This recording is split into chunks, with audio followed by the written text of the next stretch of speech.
오늘은 거룩한 성탄절입니다. 그리고 한 해 마지막 송년 예배를 드립니다. 다 같이 묵상기도 드리심으로 성탄절 감사 예배를 하나님께 드리겠습니다.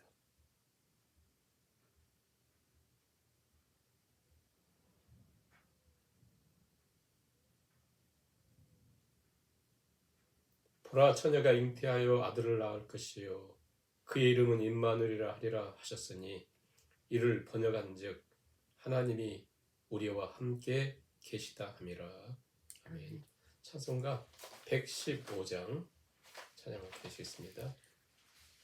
기쁘다 구주 오셨네. 115장입니다. 기쁘다 구주 오셨네. 만백성 맞으라. 온 교회여 다 일어나 다 찬양하여라. 다 찬양하여라. 다 찬양하여라. 구세주 탄생했으니 다 찬양하여라. 이 세상에 만물들아 다 화답하여라. 다 화답하여라. 다 화답하여라. 온 세상 죄를 사하려 주 예수 오셨네. 죄와 슬픔 몰아내고 다 구원하시네. 다 구원하시네. 다 구원하시네. 은혜와 진리 되신 주 다 주관하시니 만국 백성 구주 앞에 다 경배하여라. 다 경배하여라. 다 경배하여라. 아멘. 성식교도 마시겠습니다. 119번 성탄절 첫 번째 말씀입니다. 여호와의 영광이 나타나고 모든 육체가 그것을 함께 보리라. 이는 여호와의 입이 말씀하셨느니라. 베들레헴 에브라다야, 너는 유다 족속 중에 작을지라도 이스라엘을 다스릴 자가 내게서 내게로 나올 것이라. 그의 근본은 상고에 영원에 있느니라. 이는 한 아기가 우리에게 낳고 한 아들을 우리에게 주신 바 되었는데 그의 어깨에는 정사를 메었고 그의 이름은 기묘자라 모사라 전능하신 하나님이라. 영존하신 아버지라 평강의 왕이라 할 것이니라. 그 정사와 평강의 더함이 무궁하며 또 다윗의 왕자와 그의 나라에 군림하여 그 나라를 굳게 세우고 지금 이후로 영원히 정의와 공의로 그것을 보존하실 것이라. 천사가 이르되 무서워하지 말라. 보라, 내가 온 백성에게 미칠 큰 기쁨의 좋은 소식을 너희에게 전하노라. 오늘 다윗의 동네에 너희를 위하여 구주가 나셨으니 곧 그리스도 주시니라. 아멘. 사도신경을 우리 신앙의 고백을 하나님께 읽어드리시겠습니다. 전능하사 천지를 만드신 하나님 아버지를 내가 믿사오며 그 외아들 우리 주 예수 그리스도를 믿사오니 이는 성령으로 잉태하사 동정녀 마리아에게 나시고 본디오 빌라도에게 고난을 받으사 십자가에 못 박혀 죽으시고 장사한 지 사흘 만에 죽은 자 가운데서 다시 살아나시며 하늘에 오르사 전능하신 하나님 우편에 앉아 계시다가 저희로서 산자와 죽은 자를 심판하러 오시리라. 성령을 믿사오며 거룩한 공예와 성도가 서로 교통하는 것과 죄를 사하여 주시는 것과 몸이 다시 사는 것과 영원히 사는 것을 믿사옵나이다. 아멘. 찬송가 126장 천사 찬송하기를 126장 찬양 드리시겠습니다. 천사 찬송하기를 거룩하신 구주께 영광 돌려보내세. 구주 오늘 나셨네. 크고 작은 나라들 기뻐 화답하여라. 영광 받을 왕의 왕 베들레헴 나신 주. 영광 받을 왕의 왕 베들레헴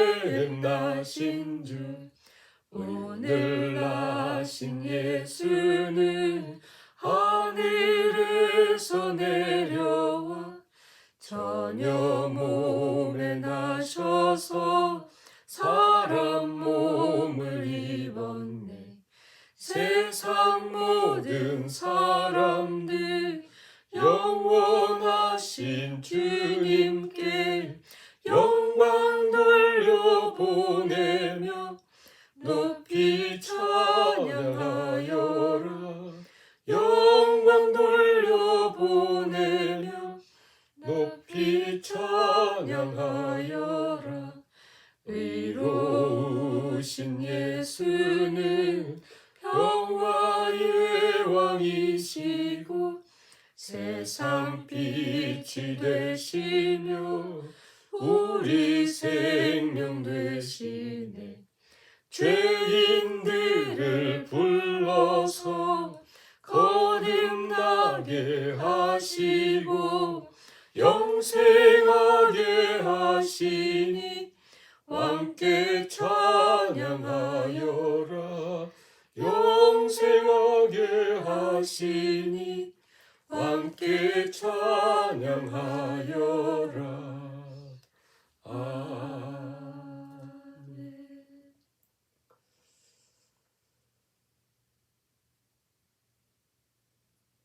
죄와 사망과 저주 아래 있는 우리 가운데 평화의 왕으로 오신 주님을 우리가 찬양하며 경배를 드립니다.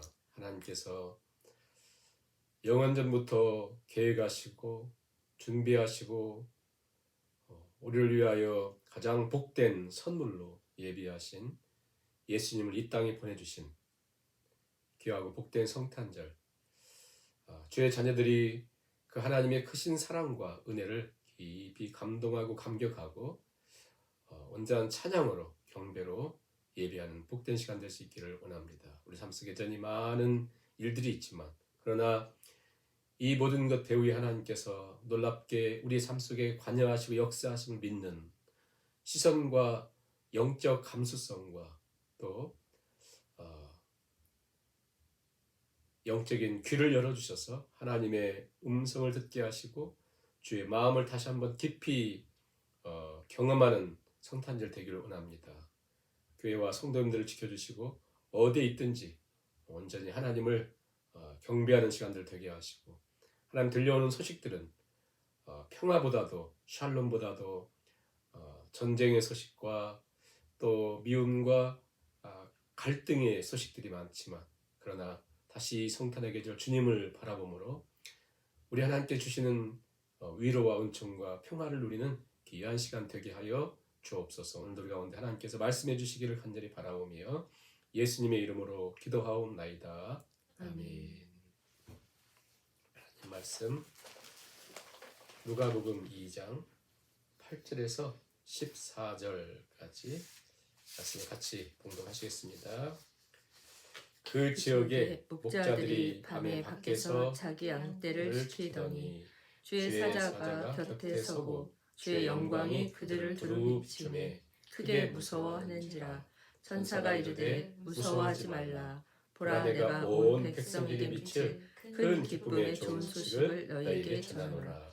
오늘 다윗의 동네에 너희를 위하여 구주가 나셨으니 곧 그리스도 주시니라. 너희가 가서 강보에 쌓여 그 위에 있는 아기를 보리니 이것이 너희에게 표적이니라 하더니 우연히 수많은 천군이 그 천사들과 함께 하나님을 찬송하여 이르되 지극히 높은 곳에서는 하나님께 영광이요 땅에서는 하나님이 기뻐하신 사람들 중에 평화로다 하니라. 아멘. 네, 메리 크리스마스, 복된 성탄. 우리 하나님의 크신 은혜와 사랑이 성도님들과 가정에 넘치시기를 간절히 바랍니다. 지난주에도 말씀을 드린 것처럼 성탄절, 우리가 성탄의 그 깊은 의미는 죽을 때까지 우리가 연구도 다 알 수 없다. 그만큼 깊이가 있다 말씀을 드렸고요. 이번 성탄절에도 우리가 그 깊은 의미 가운데 또 한 부분을 우리가 생각했으면 좋겠는데요. 골로새서 2장 말씀 보면 2절에 하나님의 비밀인 그리스도 그 안에는 지혜와 지식의 모든 보화가 감춰져 있느니라. 예수 그리스도 그분은 하나님의 비밀이고 그 안에는 지혜와 지식의 모든 보화가 감춰졌다. 감춰져 있다는 데 중요해요. 감춰져 있어요. 그래서 그걸 감춰져 있기 때문에 모르면서 보낼 수도 있습니다. 성탄절도 마찬가지예요. 이 세상의 가장 큰 사건은 뭐냐? 그것은 하나님 독생자 예수님 보내신 사건은 천지 창조가 더 큰 사건이었고요. 그 다음에 가장 또 큰 사건은 뭐냐? 우리를 구원하신 사건이거든요. 근데 그 구원의 사건은 십자가에서 저주받으심으로 우리를 구원하셔요.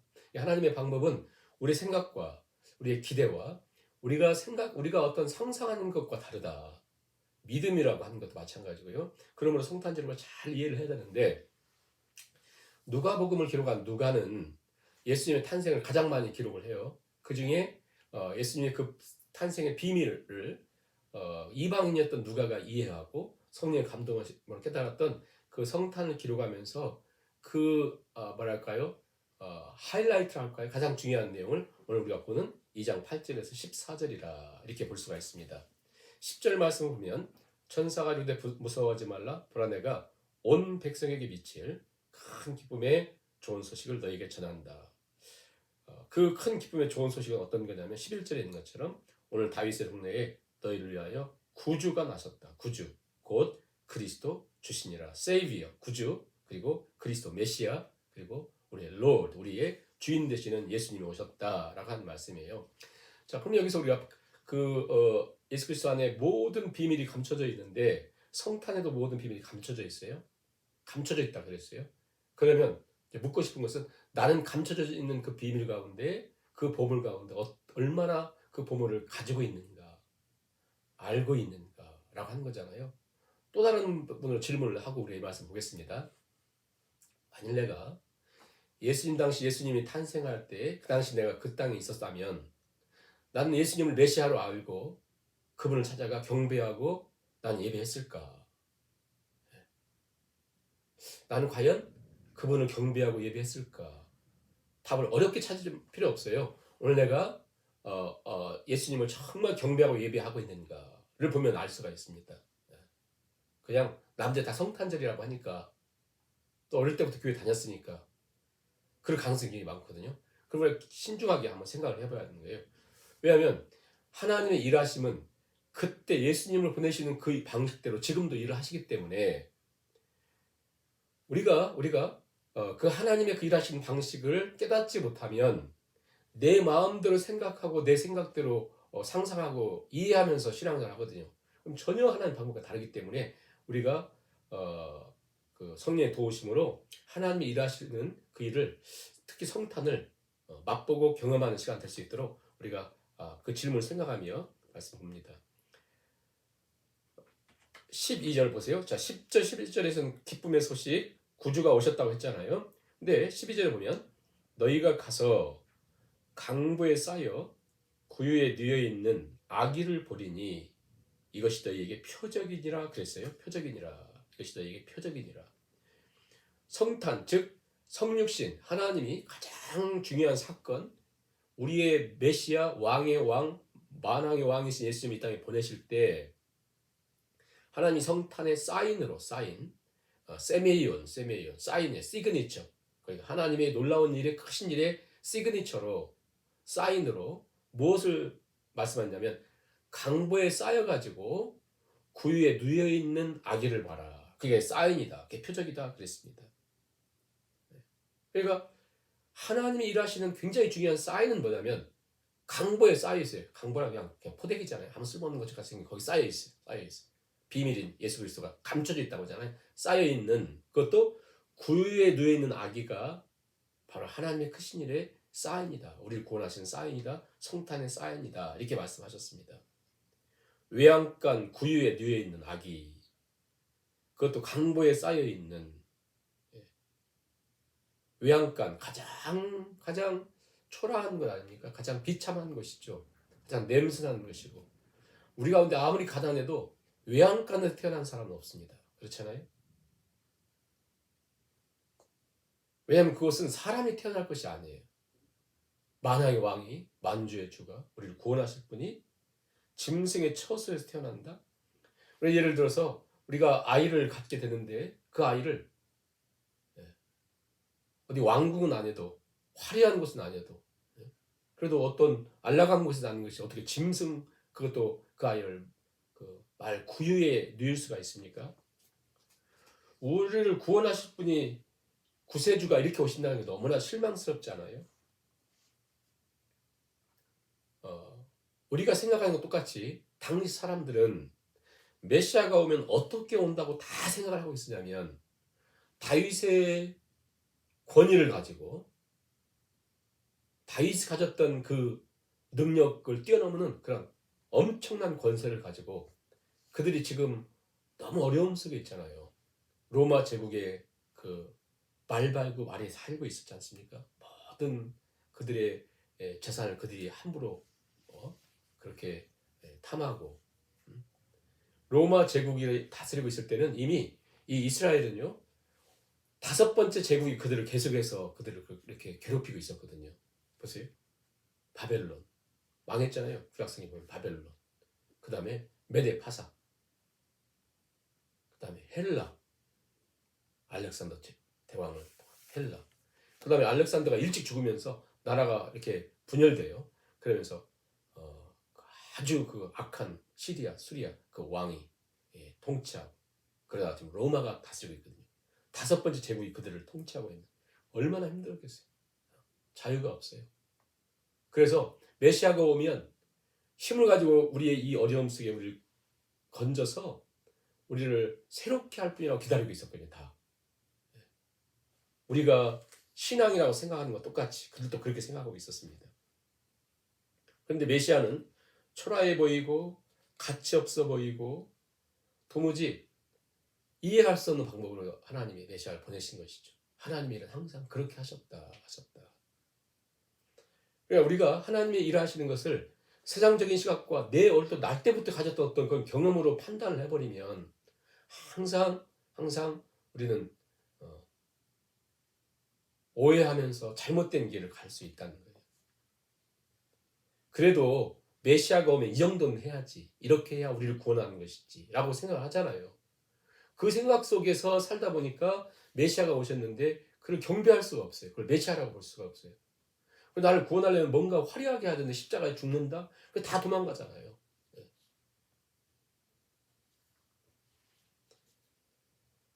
하나님은 왜 이렇게 예수님을 그런 곳에 보내셨을까? 그리고 또 왜 그런 방법으로 우리를 구원하셨나라고 하는 것이잖아요. 근데 우리가 가만히 생각해 보세요. 우리가 어디에서 예수님을 만났는가? 어떻게 구원을 받았는가?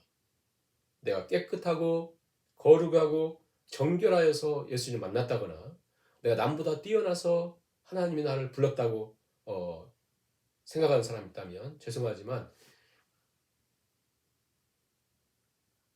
여러분이 만난 그분이 예수님이 아닐 가능성이 굉장히 많습니다. 그 누구도 예수님 만나는 것은 다 우리가 이해할 수 없는 하나님의 구원의 시그니처 사인으로 주신 외양간에 누워있는 구유에 누워있는 아기 예수님을 만난 거거든요. 바울도 보세요. 베드로도 보세요. 삭개오를 보세요. 막달라 마리아를 보세요. 다 예수님 그분을 만날 때는 인생의 무게가 견딜 수 없어서 힘들고 버겁고 포기하고 싶고 죄악 속에 소망 없는 터널 속에서 나는 도저히 혼자 살 수 없음을 깨닫고 두 손 들고 나의 추함과 더러움과 부패함을 다 가지고 말구에서 주님을 만나는 거거든요. 한 사람도 예외가 없습니다. 이 깊은 의미를 성탄절을 통해서 하나님께서 우리에게 가르쳐 주시는 거죠. 자, 이 복된 성탄절에 13절, 14절 보면 그 천사들의 칸타타가 있습니다. 어떤 칸타타를 하는지 우리 한번 같이 읽어보겠습니다. 호련히 수많은 천군이 그 천사들과 함께 하나님을 찬송하여 이르되 지극히 높은 곳에서는 하나님께 영광이요 땅에서는 하나님이 기뻐하시는 사람들 중에 평화로다. 아멘. 호련히 수많은 천군이 셀 수 없는 천군 천사들이요. 아름답고 웅장하고 얼마나 감동적이었을까요? 쫙 은하수로가 쫙 펼쳐져 있는 곳에서 조용한 그 새벽에 셀 수 없는 천군 천사들이 칸타타를 찬양을 올립니다. 이게 무슨 뜻이에요? 하나님 이 소중한 밤에 하나님이 그냥 지나칠 수가 없어서 셀 수 없는 천군 천사들로 하여금 찬양하게 하시죠. 찬양하게 하시죠. 우리가 어떤 오케스트라라든가 어떤 중요한 찬양을 준비하면 누가 와서 봐야 돼요? 훌륭한 사람들, 높은 사람들 초대하지 않아요? 근데 하나님 누구를 초대하냐면 목자들을 초대해요. 목자들을 초대해 놓고 그래서 가장 웅장하고 가장 찬란하고 위대한 찬양을 합니다. 이게 무슨 뜻이겠어요? 천군 천사들이 지금 빵빠레 울며 찬양한다는 거 뭐냐면 새로운 시대가 왔다는 거거든요. 왕이 행차하신다는 뜻이에요. 하늘의 편에서는 왕이 행차하시는데 사람들 편에서는 목자들밖에 없어요. 목자들밖에. 그래서 우리가 찬양도 하잖아요. 왕이 나셨도다, 왕이 나셨도다. 그런 거죠.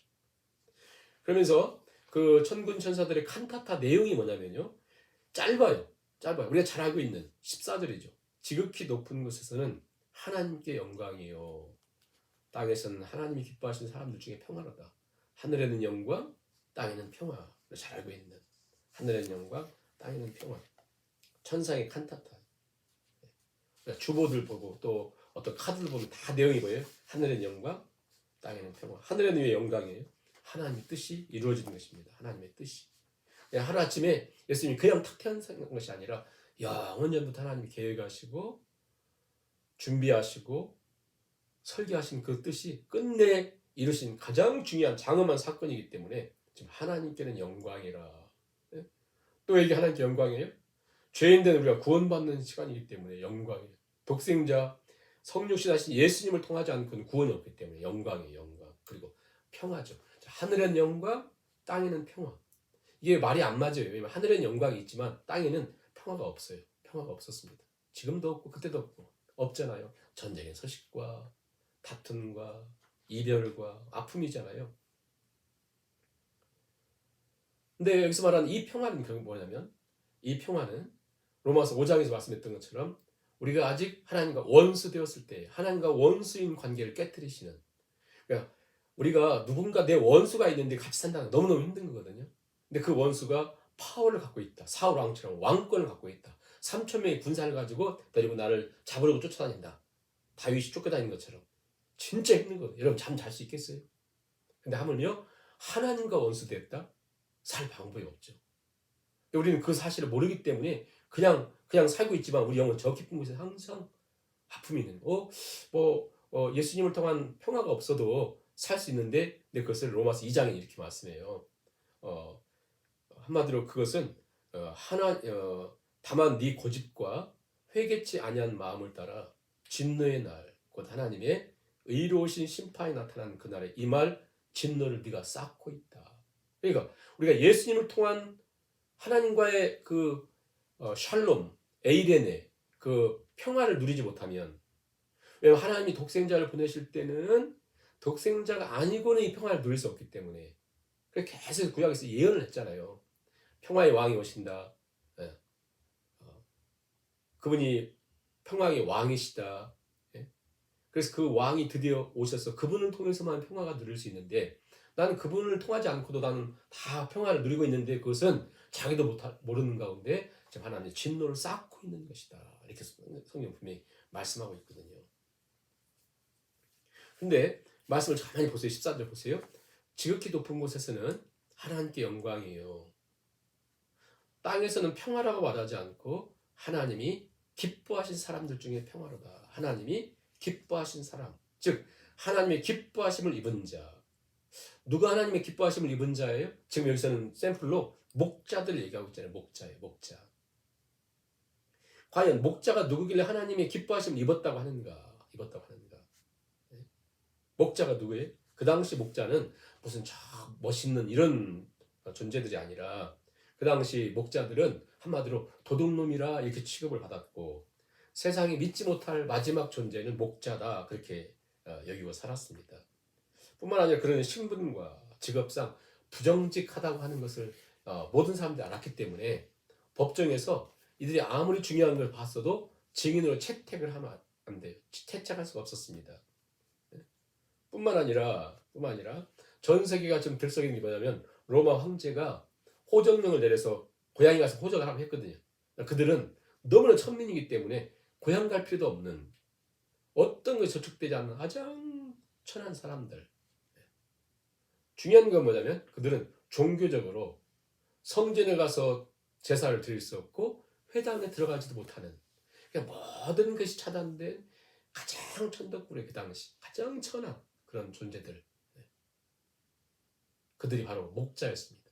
그들이 가서 어떤 얘기를 해도 그들의 말은 믿어도 안 되고, 유대인들의 전해져 온 이야기에 따르면 그 목자들이 어디 구덩이에 갇혀 있다 그럼 그들을 건질 필요도 없는, 죄책감도 느끼지 않는 그 정도 사람 취급받지 않던 그 사람들, 그들을 지금 바로 여기에 초대하고 있습니다. 하나님의 기뻐하심을 입은 자라고 샘플 얘기하는 것은, 그들은 독특하게 특별한 무슨 목자협회 임원이라든가 회장이라든가 특별한 존재들이 아니에요. 오직 그들을 하나님 기뻐하심을 입은 자라고 표현하는 이유는 한 가지 은혜라고 하는 말 외에는 표현이 안 됩니다. 자격이 없는 자에게 주시는 하나님의 선물이죠. 바로 이 구원에 하나님의 은혜가 있는 것이죠. 결론적으로 왜 그들이 하나님을 기뻐하심을 입은 자라고 표현하는 거냐면, 그들은 자기의, 자기 자랑, 자기 것 절대 말할 수 없는 사람들, 절대 자기 것을 자랑할 수 없는 사람들, 자기 것을, 자기 의를. 만일 내가 누군데, 내가 이러한 사람인데 라는 생각하는 순간 그 안에는 엉겅퀴가 생기고 평화가 사라지고 어둠과 혼돈과 아픔과 고통만이 그들을 지배하는, 왜냐하면 그들은 세상의 힘의 논리로 살라고 부름받은 존재들이 아니기 때문에 그렇습니다.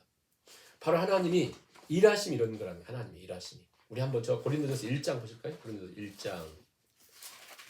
1장 27절 28절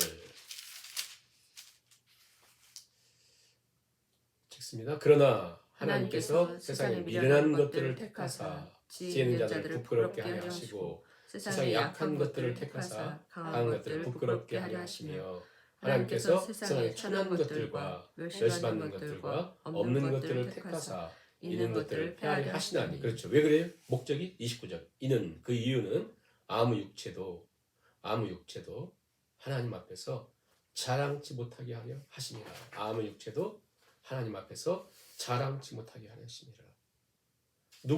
그 누구도 자랑할 수 없다는 거예요. 누구도. 하나님 앞에 또 우리가 구원받은 것, 하나님 자녀됨, 누구도 자랑할 수가 없다. 바로 그런 존재들 바로 하나님의 기뻐하심을 입은 자.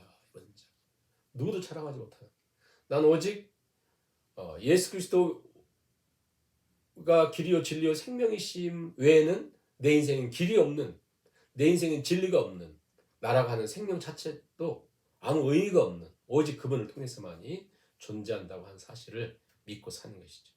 만약 이 사실을 잃어버리면, 놓쳐버리면 평화는 사라집니다. 평화가 사라지면 어떻게 되죠? 어둠만, 아픔만. 성경은 계속해서 예수 그리스도 그분만이 평화이시다. 그분만이 평화의 왕이시다. Prince of Peace 이렇게 말씀합니다.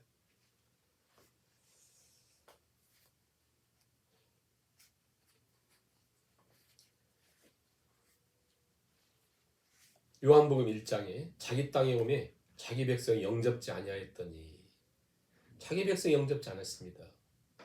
왜 그랬을까요? 이런 모습으로 오니까, 하나님의 일을 이렇게 하시니까. 십자가 앞에서 다 달아나잖아요. 왜 그래요? 이렇게 죽으시니까. 어떻게 죽는데 우리를 구원할 수 있겠습니까? 그런 거죠. 만일 아기 예수님 오시는데 저 왕궁에서 화려하게 빛이 나게 너무 멋있게 딱 등장했다면 그분을 서로 모시려고, 그분께 서로 가려고 하지 않았겠어요? 그렇지 않습니까? 신앙생활에 그런 것입니다. 우리의 육으로, 우리의 생각으로 전혀 불가능한 오직 은혜가 필요한, 우리 편에서는 낮아짐과 겸손한 마음이 필요한 것이죠. 오늘 우리가 예수 그리스도로 진정으로 행복하지 못한 이유는 뭐냐면, 우리가 너무나 높은 곳에, 우리 마음을 높은 곳에, 성경 가장 무서운 것을 교만이라 마음이 높아진 것이다 이렇게 말씀하잖아요.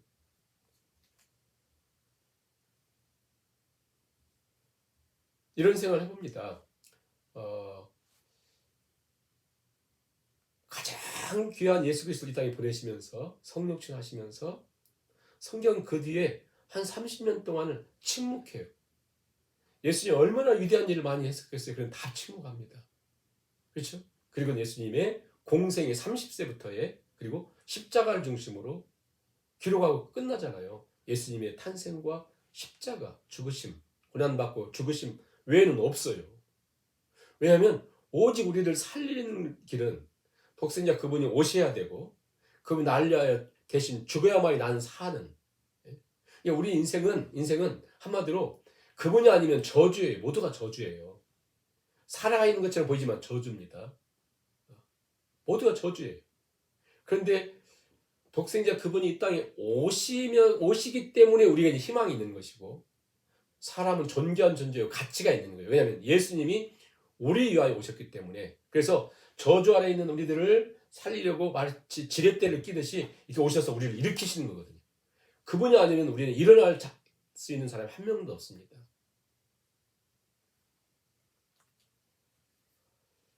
누가복음에서 이 누가는 유대인이 아닙니다. 이방인이거든요. 그리고 신분은 그의 직업은 의사였어요. 저 사도 바울이 마지막 서신을 보내면서 이래요. 모두가 다 나를 떠나고 누가만 나와 함께 있느니라. 그래요. 누가만 나와 함께 있느니라. 그러니까 사도 바울이 질병으로 너무 고통스럽게 로마의 감옥에 갇혀서 너무 비참하게 있으니 다 떠났어요. 누가만 나와 함께 있느니라. 누가는 이방인이었고 의사였지만 한마디로 과학자잖아요. 그 모든 걸 다 포기하고 한 사람 사도 바울을 치료하고 그걸 위로하는 일을 다 했어요. 그의 좋은 직업도 그의 모든 귀한 것도 다 포기하고 오직 그러면서 그가 깨달은 게 있어요. 영적인 시각이죠. 누가복음을 기록해. 누가복음. 성경 이방인이 성경을 기록한 사람이 있습니까? 그러면서 누가복음 1장 2장을 보세요. 내가 자세하게 예수 그리스도에 대해서 연구를 했다. 살펴봤다. 그러면서 2장 1절 이렇게 시작하잖아요. 가이사 어구스트가 즉 그 당시 최고의 권력을 가진 로마의 황제가 호정령을 내리고 엄청난 역할을 하고 있었다. 그런데 이 누가는 영적인 시각으로 지금 이 얘기를 한 거거든요. 무엇을 보냐면 온 세상이 그가 호정령을 내려서 움직이고 엄청난 역할을 하고 있는 것처럼 보이지만 그는 들러리일 뿐이다 그거예요. 놀랍잖아요. 그러면서 진짜 주인공은 누구냐? 예수 그리스도라는 거예요. 그 어떻게 이를 알았을까요? 그 비밀을 깨달은 거잖아요. 비밀을 깨달아. 영적인 눈이 있는 거잖아요. 영적인 눈이요.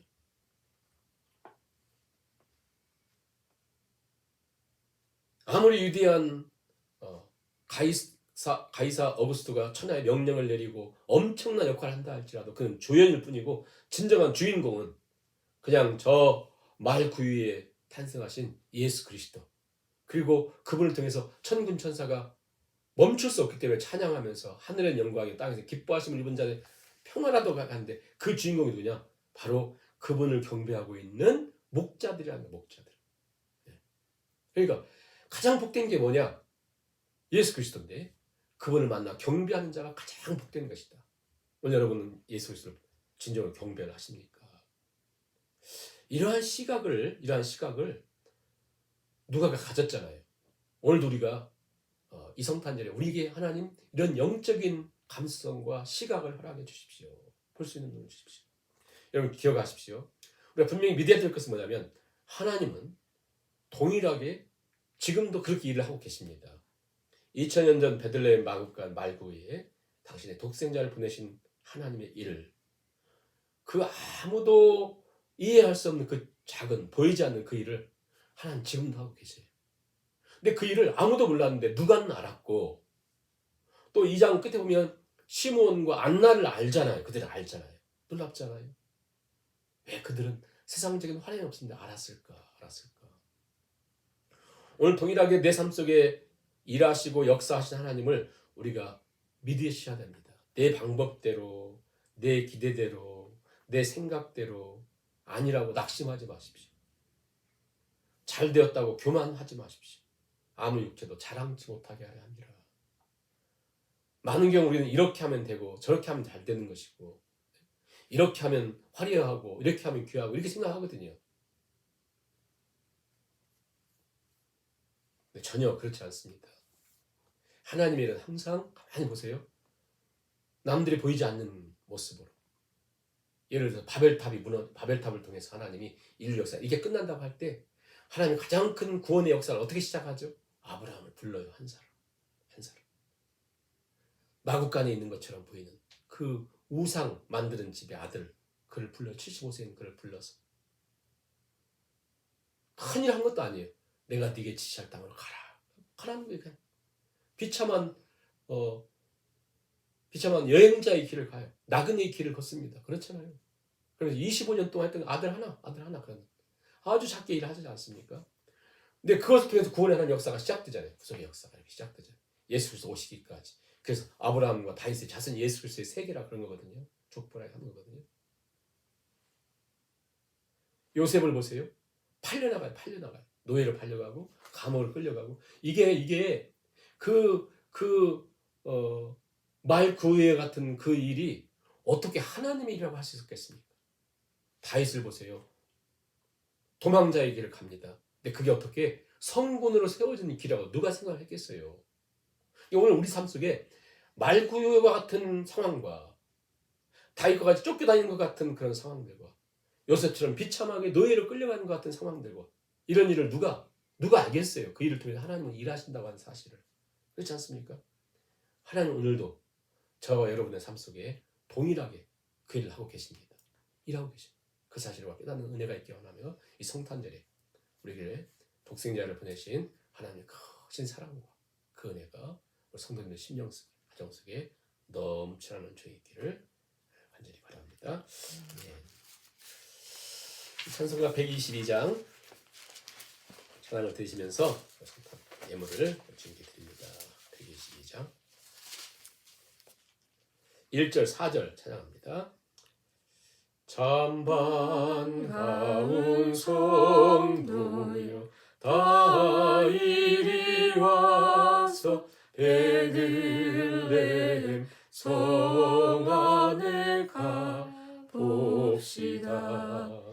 저 고유에 누이신 아기를 보고 엎드려 절하세 엎드려 절하세 엎드려 절하세 구주 나셨네. 여호와의 말씀이 여호와의 말씀이 육신을 입어 날 구원할 구주가 되셨도다. 늘 감사한 찬송을 주 앞에 드려 엎드려 절하세 엎드려 절하세 엎드려 절하세 구주 나셨네.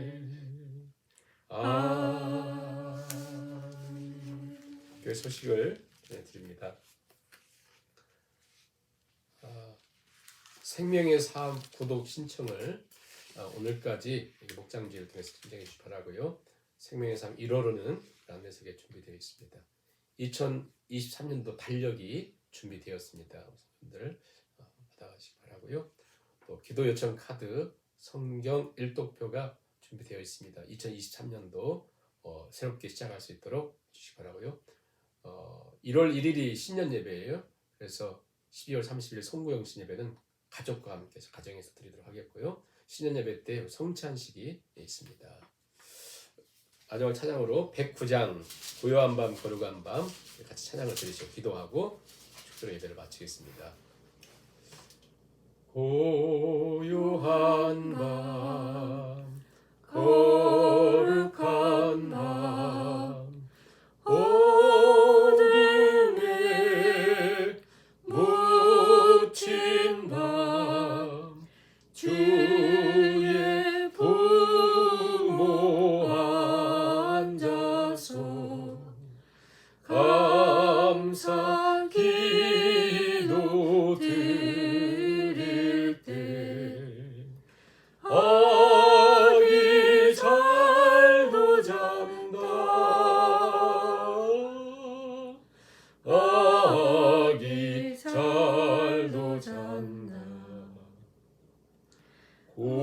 고요한 밤 거룩한 밤 영광이 둘린 밤 영광이 둘린 밤 천군 천사 나타나 기뻐 노래 불렀네 구주 나셨도다 구주 나셨도다 4절입니다.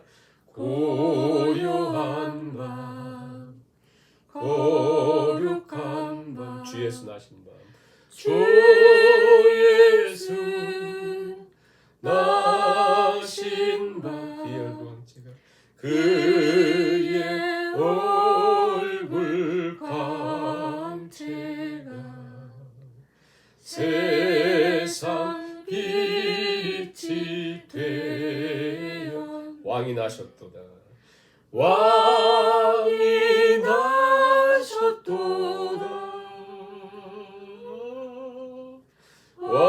왕이 나셨도다 아멘. 우리 3분만 조용히 기도하시면서 평화의 왕으로 오신 우리 주님을 바라보며 기도하시고 축도를 마칩니다.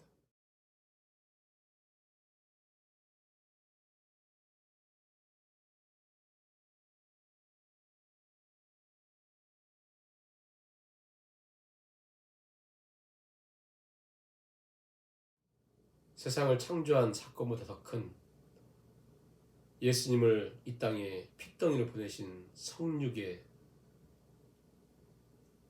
놀라우신 사건을 우리가 이해할 수 없는 우리의 기대와 상상을 뛰어넘는 방법이 하나님의 방법으로 역사하심처럼 또 우리를 구원하신 구원의 가장 큰 사건이 그를 십자가에 죽이시는 모습으로 하나님의 일을 하신 하나님 우리에게 하나님 이 시간 누가에게 주셨던 영적인 눈을 또 목자들이 경험했던 그 은혜를 허락해 주셔서 하나님께서 우리 가운데 역사하시고 일하심을 볼 수 있는 눈을 영적인 감수성을 깨달음을 분별함을 허락해 주셔서 골로새서 2장에 있는 것처럼 하나님의 비밀인 예수 그리스도 그분 안에 우리의 모든 지혜와 모든 보물이 감춰져 있다고 말씀하신 그 은혜를 누리는 자로 살아가는 저와 성도님들 다 될 수 있도록 성령님 새로운 역사를 새로운 은혜를 우리에게 부어 주시옵소서. 오늘도 예배를 드리며 마음을 드리고 정성을 드리고 물질을 드리오니 하나님 받아주시고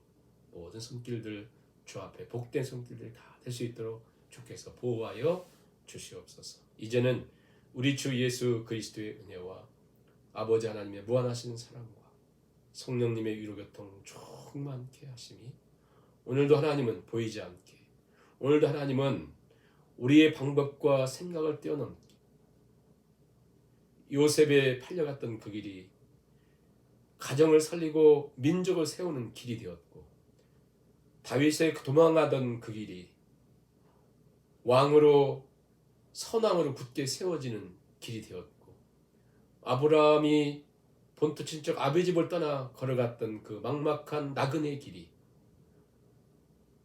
믿음의 조상이요 믿음의 복된 길을 세우는 길로 하나님 만드셨던 것처럼 오늘 하나님이 동일하게 우리 삶 속에 일하시고 역사하심을 깨닫고 믿음으로 걸어가기를 결단하는 하나님의 모든 권속들 머리머리 위에와 주께서 몸버리에 피를 사신 주님의 몸된 교회 위에 이제로부터 영원까지 함께 하시기를 간절히 축원하옵나이다. 아멘.